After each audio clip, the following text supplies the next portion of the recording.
வாழ்க வையகம், வாழ்க வளமுடன். என்னை ஈன்றெடுத்த தாய் தந்தையினரை வணங்கி, புலன் மயக்கத்தில் இருந்த என்னை அறிவின் சிந்தனை செய்ய வைத்த குருமகானை வணங்கி, அருள் தந்தை வேதாத்ரி மகரிஷி ஐயா அவருடைய பாடல்களை சிந்தித்து வருகின்றோம்.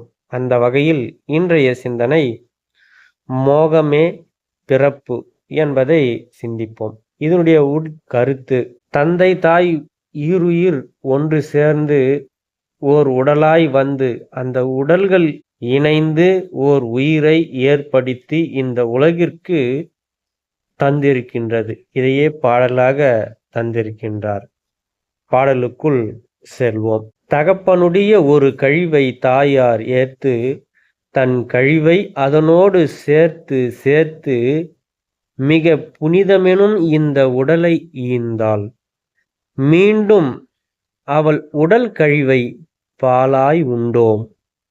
சுகப்பிணைப்பின் அடையாளமான இந்த சுக்கிலமும் ஸ்லோனியமும் சேர்ந்து உருவாய் வந்த முகப்பினையே உடல் வளர்ச்சி பெற்ற பின்னர் முன் நினைவால் நாடுவதே மோகமாம் என்கின்றார் அருள் தந்தை. ஈருயிர் ஒன்று சேர்ந்து ஓர் உருவாய் ஏற்படுகின்றது, ஓர் உயிராய் ஏற்படுகின்றது. அதாவது தகப்பனுடைய சுக்கிலமும் தாயினுடைய சுரோனியதமும் சேர்ந்து ஓர் உயிராய் உருவாகின்றது. இந்த இன்பத்தை மோகமே என்று கருதப்பட்டு ஓர் உயிரை தந்து அந்த உயிரில் ஏற்படக்கூடிய ஓர் வளர்ச்சி அற்புதமான வளர்ச்சியாக ஏற்படுகின்றது.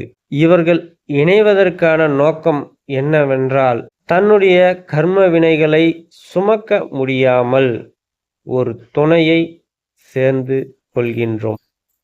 அந்த வகையில் நாம் முதலில் இணைந்தது போல் மீண்டும் இணைய வேண்டும் என்று எண்ணத்தில் கருமையத்தில் பதிவிடப்பட்டு அந்த நினைவை மீண்டும் நாடுவதேதான் மோகம் என்கின்றார் அருள் தந்தை அவர்கள். வாழ்க வளமுடன்.